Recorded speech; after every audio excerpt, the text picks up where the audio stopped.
Ever pondered over what exactly is a rectal prolapse? Perhaps it's a term you've heard but aren't quite sure what it means. Well, today, we dive into the world of medical science to understand this condition in more detail. A rectal prolapse is a condition where the rectum, which is the lower end of the colon, slips outside the anus. This can occur due to several reasons, but before we delve into those, it's important to note that this condition can be quite uncomfortable and even painful for the individual experiencing it. Now, let's unravel the causes behind this peculiar condition. The primary causes of rectal prolapse can broadly be classified into two categories: functional causes and mechanical causes. Functional causes are primarily related to the weakening of the pelvic floor muscles. These are the muscles that help in bowel movement and control. Aging is one of the most common reasons for this weakening.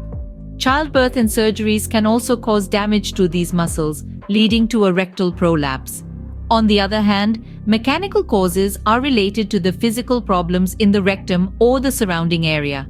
Conditions like constipation and straining during bowel movements can increase the pressure on the rectal walls, leading to a prolapse. In some cases, neurological conditions that affect the nerves of the rectum or the pelvic floor muscles can also cause a rectal prolapse. Interestingly, rectal prolapse is more common in women above 50, but it can affect anyone at any age. It's also seen in children who have had a history of constipation. Now, you might be wondering, how does one know if they have a rectal prolapse? The most common symptom is the feeling of a bulge or the appearance of a reddish-colored mass that extends outside the anus.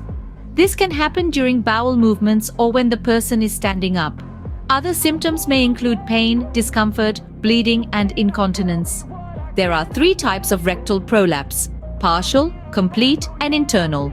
A partial prolapse is when the lining of the rectum falls down but does not extend out of the anus. A complete prolapse is when the entire wall of the rectum falls down and extends out of the anus. An internal prolapse is when the rectum folds into itself but does not extend out of the anus. Treatment for rectal prolapse typically involves either surgical or non-surgical methods. Non-surgical treatments are often the first line of defense and may include dietary changes, pelvic floor exercises, and stool softeners. If these do not work, surgery may be required. In summary, a rectal prolapse is a condition where the rectum slips outside the anus due to functional or mechanical causes. It's more common in women above 50 and in children with a history of constipation. Symptoms include the appearance of a reddish-colored mass that extends outside the anus, discomfort, and in some cases, incontinence. Treatment usually involves dietary changes, exercises, and in severe cases, surgery. And there you have it, a concise exploration of rectal prolapse, its causes, types, and treatments. Medical science is a vast and fascinating field, and understanding conditions like these helps us appreciate it even more.